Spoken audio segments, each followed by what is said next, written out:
Hi, welcome to HR is In with Natalie, the show where we will discuss trending topics in human resources, from generations in the workplace to Ask the HR Professional. We will dive into different perspectives of the HR industry. Welcome to HR is In with Natalie, where we talk about important and trending HR topics. Today we're talking about veterans in the workplace. According to the U.S. Chamber of Commerce Foundation, 65% of veterans have some college education or higher, making them more educated than their civilian peers. And according to the Institute for Veterans and Military Families at Syracuse University, 68% of employers report that veterans perform better than or much better than their civilian peers. So why is it that many recruiters and companies shy away from hiring veterans? LinkedIn reports that 38 out of the top 50 industries employ veterans at lower rates than non-veterans. We will discuss this today with our two experts, Damon Johnson and Greg Maude. So I will introduce Damon first. Damon is certified through the Aerobics and Fitness Association of America, American Fitness Professionals Association, and International Fitness Association, and has been so for over 18 years. Along with his extensive training career, he is retired from the United States Army with over 20 years of active duty service.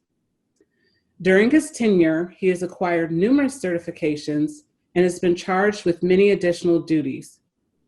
Amongst these military duties, he was assigned as an Army Master Fitness Trainer, an Army Weight Control Program Coordinator, and Modern Army Combative Instructor. As an instructor, personal trainer, and fitness therapist, Damon has worked with all populations who desire to start a new fitness program, those interested in losing weight, and those wanting to build muscular strength and endurance. This includes obese clients, deconditioned individuals, those going through back and shoulder rehabilitation, expecting mothers, clients with diabetes and asthma, as well as youth clients. Clients also include those with spinal cord injuries, cognitive skills impairment, traumatic brain injuries, Alzheimer's, multiple sclerosis, early stages of dementia, Friedreich's ataxia, Parkinson's, and amputees. Being a part of the Ann Arbor, Michigan community for just over 12 years, Damon's impact as the CEO of A2 Fitness Professionals has been nothing short of phenomenal. In his time here, he has become actively involved with many groups in efforts to better the community's overall health and wellness. Some of these groups include the University of Michigan Comprehensive Cancer Center's Community Outreach Program, the National Kidney Foundation of Michigan. The American Heart Association has awarded Damon with the Gold Community and Gold Workplace Innovation Awards, Rainbow Rehabilitation Center, Special Tree Rehabilitation System, Origami, and the Eisenhower Center, where he is charged with the Healthy Initiative programs. Damon is also on the board of directors for Growing Hope and is the president of the SHARE Initiative, which is a local nonprofit created to target homelessness. Damon's primary goal as CEO is to improve health and wellness of the greater Ann Arbor community, while at the same time teaching all essential tasks that go hand in hand with such. He strongly believes that this can be achieved by making each and every exercise experience a social, fun, and physically rewarding one. Welcome, Damon. Thank you for having me, Natalie, and thank you, Greg, for joining. I look forward to being a part of this phenomenal group. So thanks again, and I'm looking forward to things. Absolutely. So I will introduce Greg now. As principal consultant at Penultimate People Consulting, Greg P. Maude has extensive experience overseeing all aspects of human resources management for a multitude of industries in both the private and public sectors. Greg started his career in the United States Air Force, serving 2 tours in Iraq, supporting Operation Iraqi Freedom, and 1 tour in Afghanistan, supporting Operation Enduring Freedom. Greg's charisma, leadership style, along with his meticulous attention to detail, has led multiple organizations to see increases in business revenue, profit, hiring, and decreases in fraud, waste, abuse, and attrition. Greg holds a Bachelor's of Business Administration and Human Resources from the University of Michigan Dearborn and a Master's of Business Administration from the University of Michigan Ross School of Business. Greg is currently serving as the president-elect for the Livingston Area Human Resources Association and is a past chapter president of the Greater Ann Arbor Society for Human Resources Management. He's also the former board president for Michigan Ability Partners. Greg was recognized as a top HR professional in the state of Michigan in 2014 by the Michigan Council of SHRM. With over 15 years experience executing practitioner duties and strategic responsibilities within the HR arena, Greg now leads Penultimate People Consulting and is passionate about partnering businesses to assist in meeting their business goals. Welcome, Greg. Happy to be here. Super excited. And just like said, I am also a disciple of Christ, Rachel's husband and father of 4. She's the real hero. She had 4 kids in 4 years, 3 months, 20 days. So married to a saint.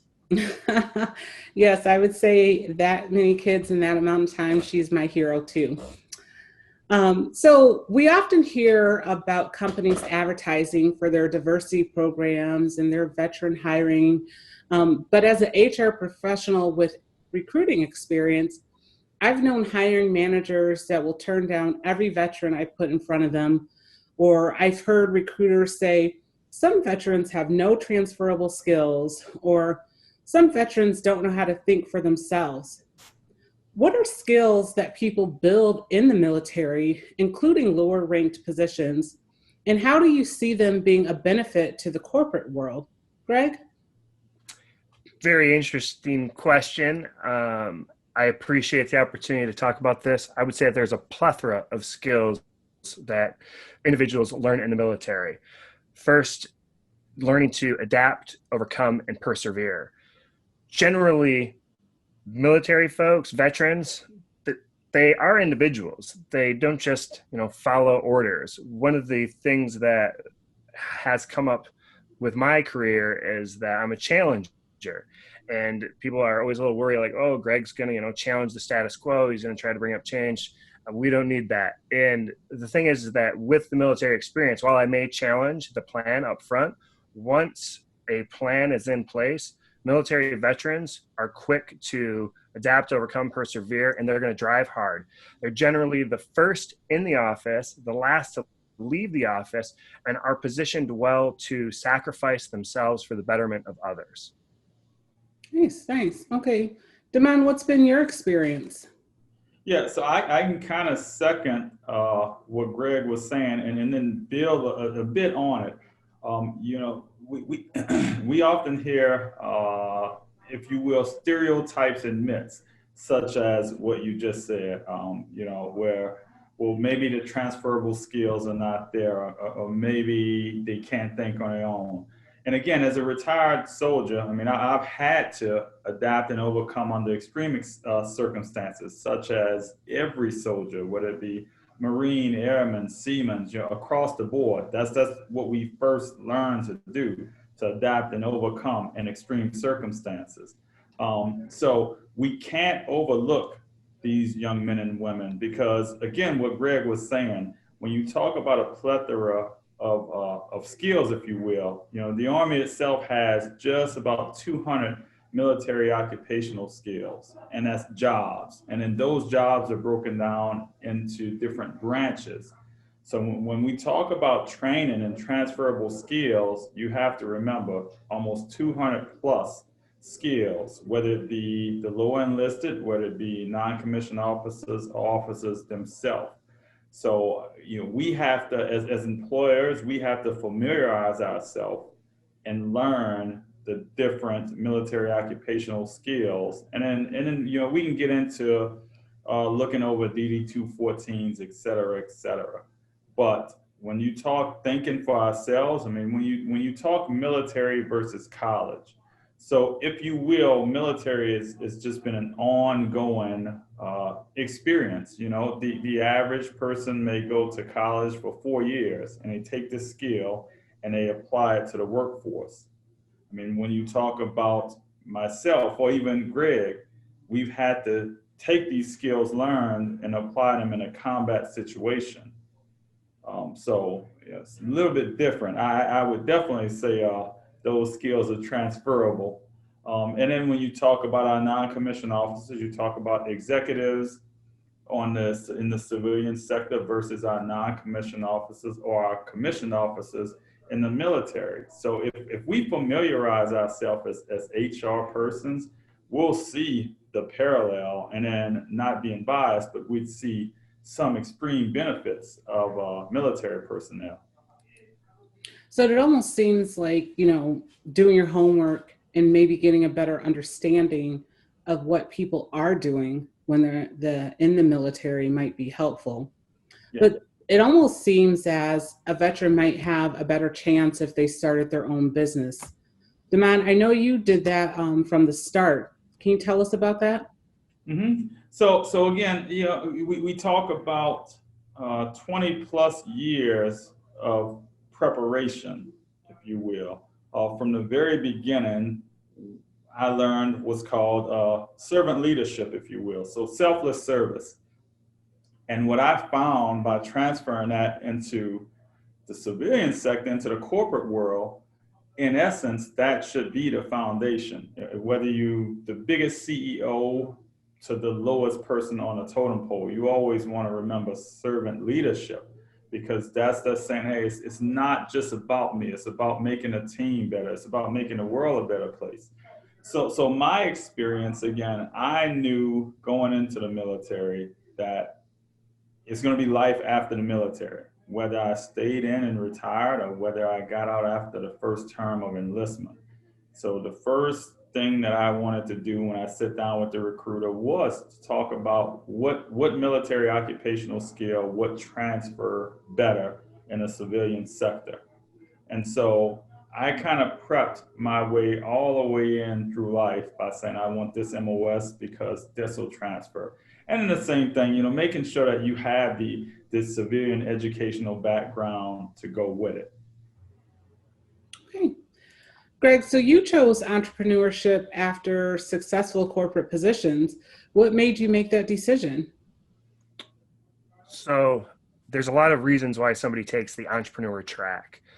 For me, there's tertiary reasons, but ultimately I was running on the treadmill one day, listening to some motivational YouTube videos, and just felt a leading from the Holy Spirit saying, do it, Greg, chase your dream, go after it, launch PPC. So I kind of texted my buddies and said, hey, I'm going to do this. I'm going after, I'm going to launch an LLC. And later that evening, I was driving through a nativity scene with my kids and my wife, and they had sent me a text and said, are you really going to do this? And I said, absolutely. And they had funded me via Venmo, a little bit of seed money to launch the business. So I asked my wife about it, and I was in the executive MBA program at Michigan, and she's like, you're already chasing your dreams down and accomplishing things, so why not do this as well? And she gave me her undying support, saying, I don't care if we end up in a studio, 1-bedroom apartment, as long as we're together, that's all that matters to me. So once I knew that I could lose my house and everything else, it was go time. So we got after it.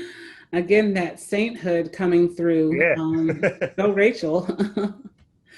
So what can we as HR professionals, hiring managers, and recruiters do, not only for our own companies, but to encourage others to learn of the value of hiring veterans? Greg, what do you think? Remove biases. It's super important. For me, when I'm working with clients doing talent acquisition, I am biased towards veterans. When I see a resume, which is just a shadow of a person, when I see veteran, I'm like, oh, I'm calling them. I have to call them because there's a story there. And when you look at the LinkedIn opportunity report that came out in 2019, they talk about 4 things veterans have in comparison to non-veterans. And one is retention. Veterans remain with their first company or their initial company 8.9% longer than non-veterans. Promotions. So you want hard workers? Veterans are 39% more likely to be promoted earlier than non-veterans.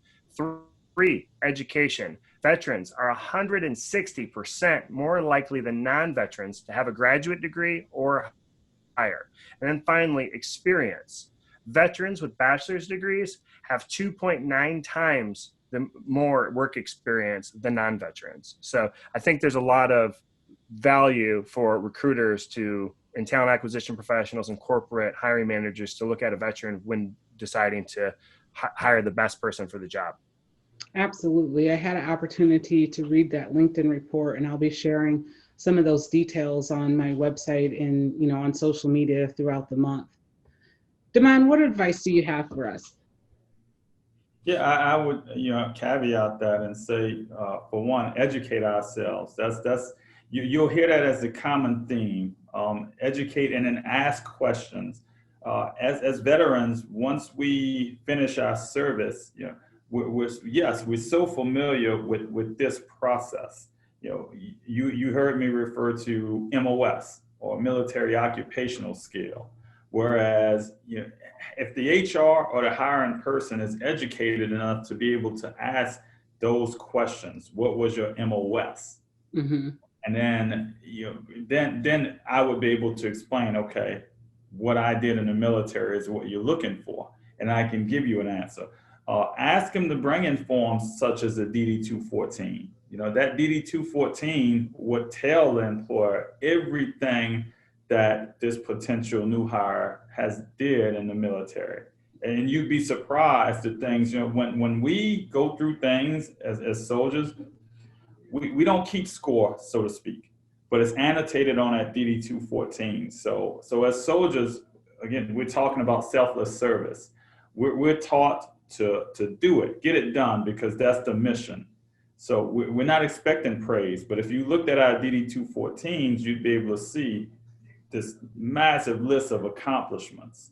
And when you heard me talk about mission, with HR persons, they need to understand that as military personnel, we understand mission first, so to speak. So don't be afraid to kind of sort of sell us on what the position is and what the company is looking for. Because once I know what the company is looking for, then I'd be able to tell you that's definitely me. Education. If you want innovation and you want initiative, you want a military, you want a veteran. That is without a doubt.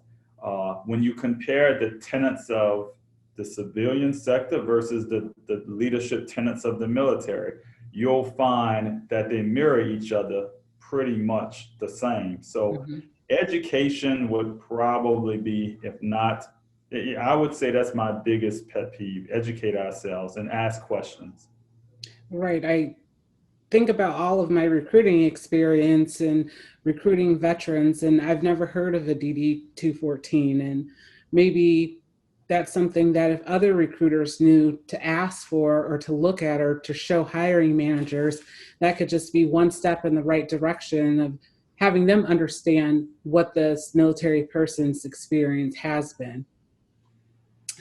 Okay, well, there you have it, people. Diversity is not only about race and gender.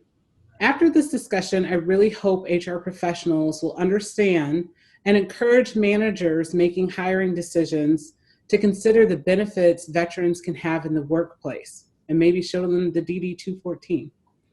So don't just thank a veteran for their service, considering hiring them or promoting them. So, Damon, thank you again for honoring us with your presence today. I know we've worked together many times in the past, and I look forward to future collaborations. Please tell everyone where they can find more from you. So, information, I It's still just like my military career. I'm currently still wearing many hats.